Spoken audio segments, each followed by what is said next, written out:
Steve. I'm from the Social Deck and Ideas Hoist, and there I am, casually emerging from the bushes. Just a bit of a kind of background of what we do. At the Social Deck, we work with organisations to kind of reach and engage people in actions that have a positive impact on society and the environment.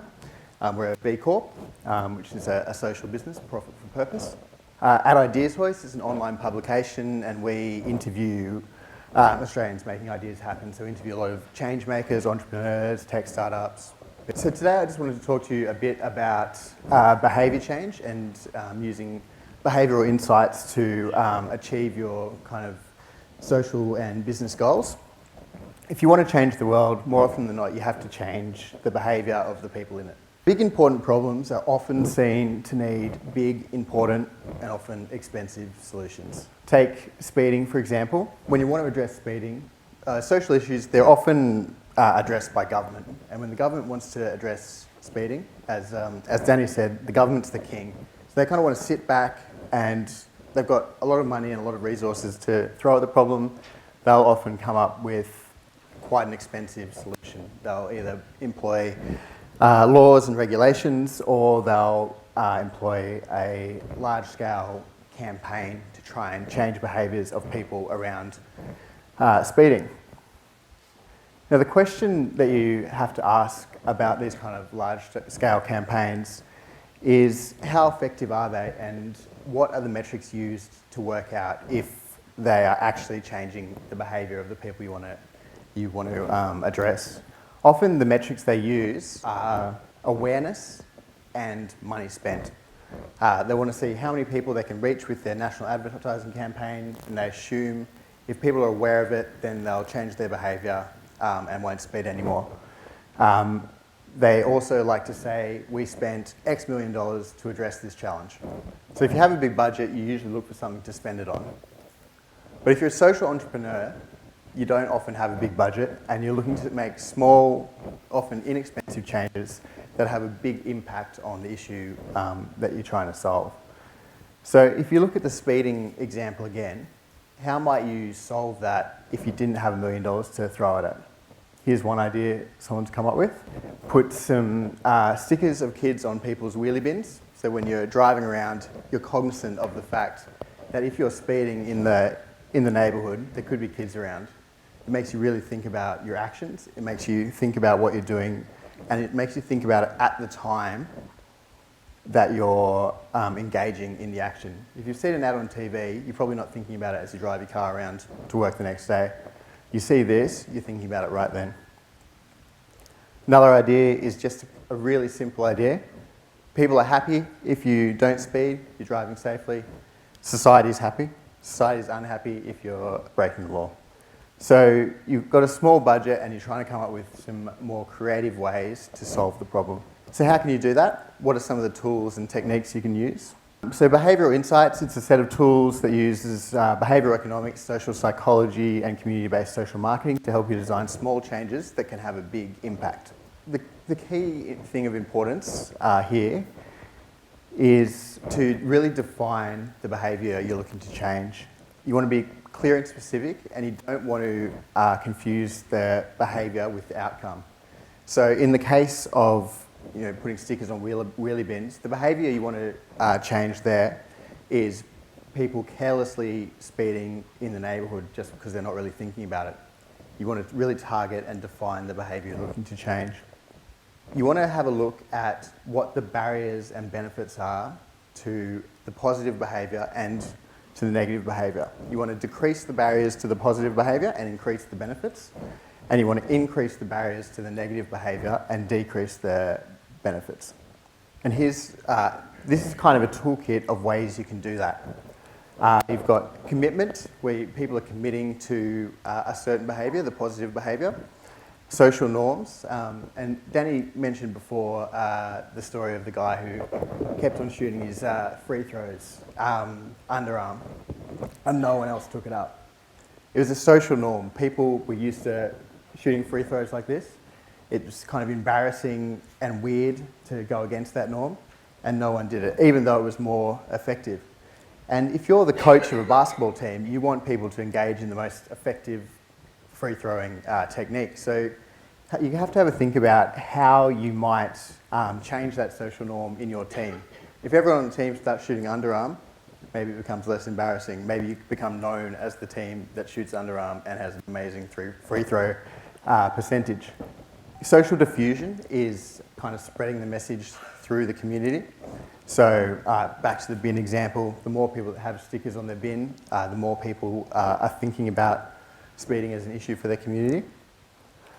Prompts, again, it's remembering to act. So it's getting people at the time that they're engaging in the behaviour you want to change, rather than in a time that's kind of disconnected from it.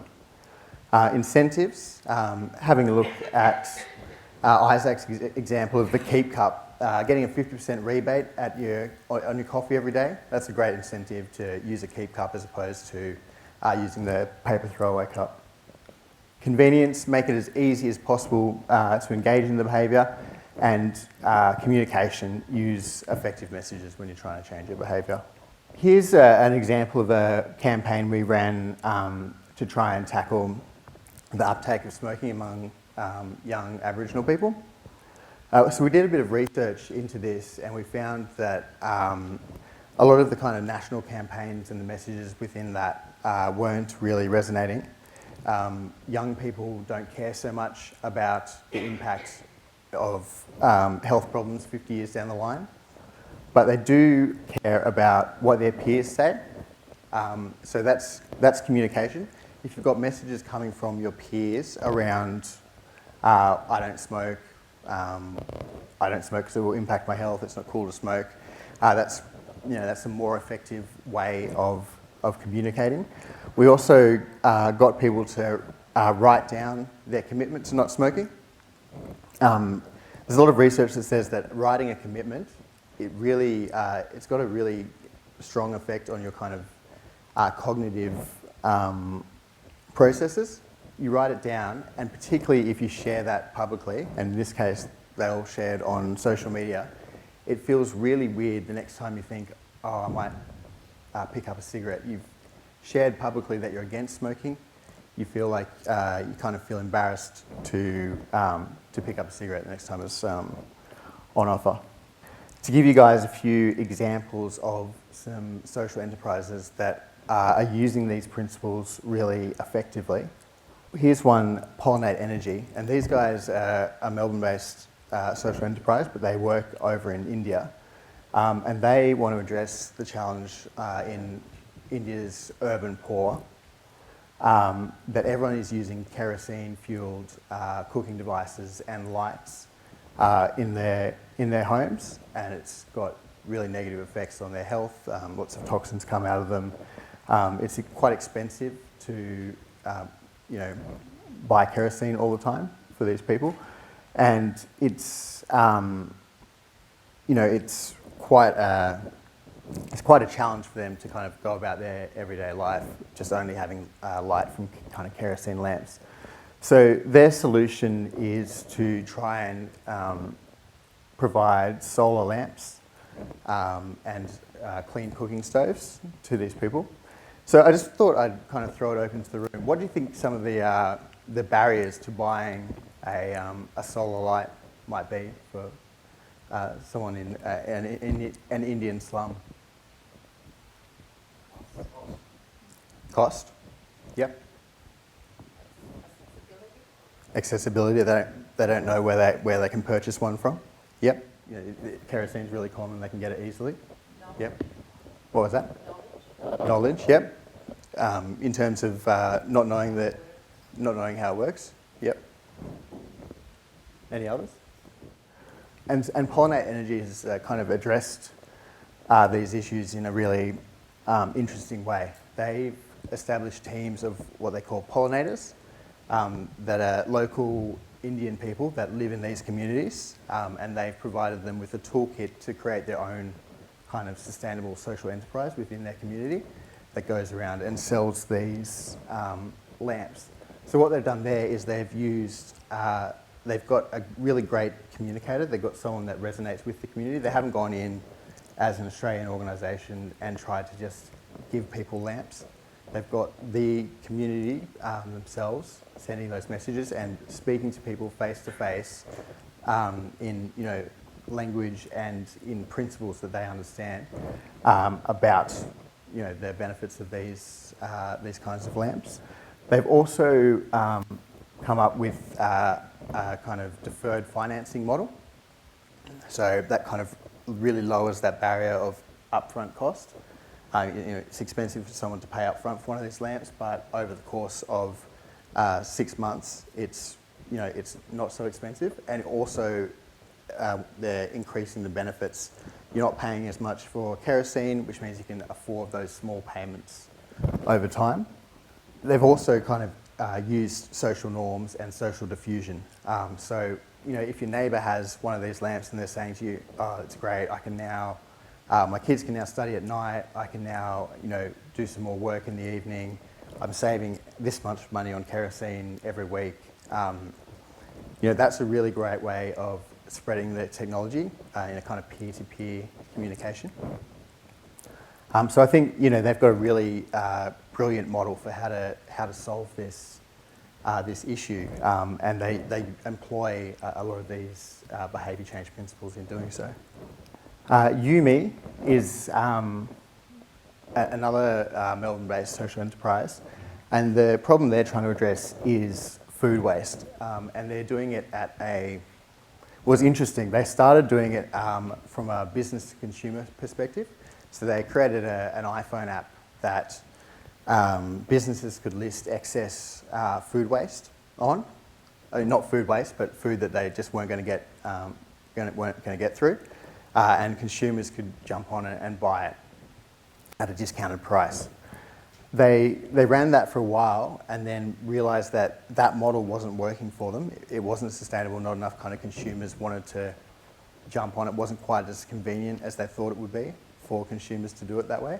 So they moved up a level in the chain. So they kind of reevaluated.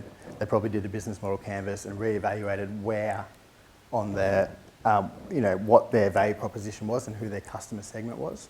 And they moved into a wholesale. So they now get food waste from businesses still, but they offer it to other businesses, catering companies and those kind of things that can use it immediately.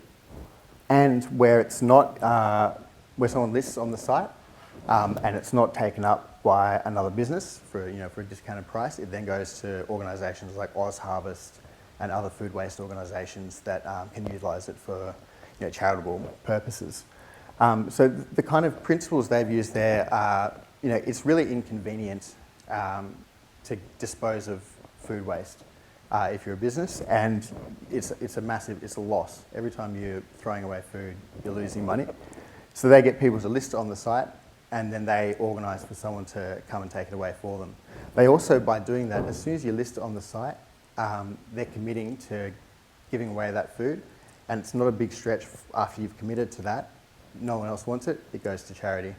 So it's kind of that progression in that way. So I think it's quite interesting. Promise or Pay, this is another social enterprise, and their aim is to get you to stick to your commitments.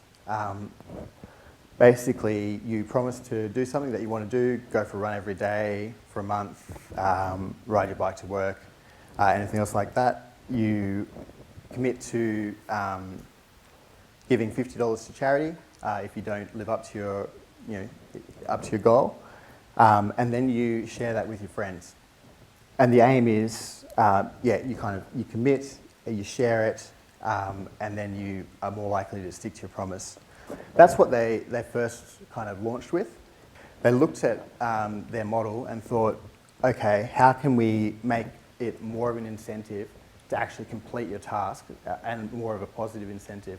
And the way they did that was you make a commitment and then you share it with your friends, and they each kick in $10, $15, $20 for you if you get to your goal. So the money that goes to charity if you reach your goal is higher than if you don't reach your goal. So I think it's quite a interesting way of sharing the message, and also it raises awareness of the charities at the same time. So basically that's the end of my presentation. All right, well, thank you very much, Steve, for taking the time to be here with us today.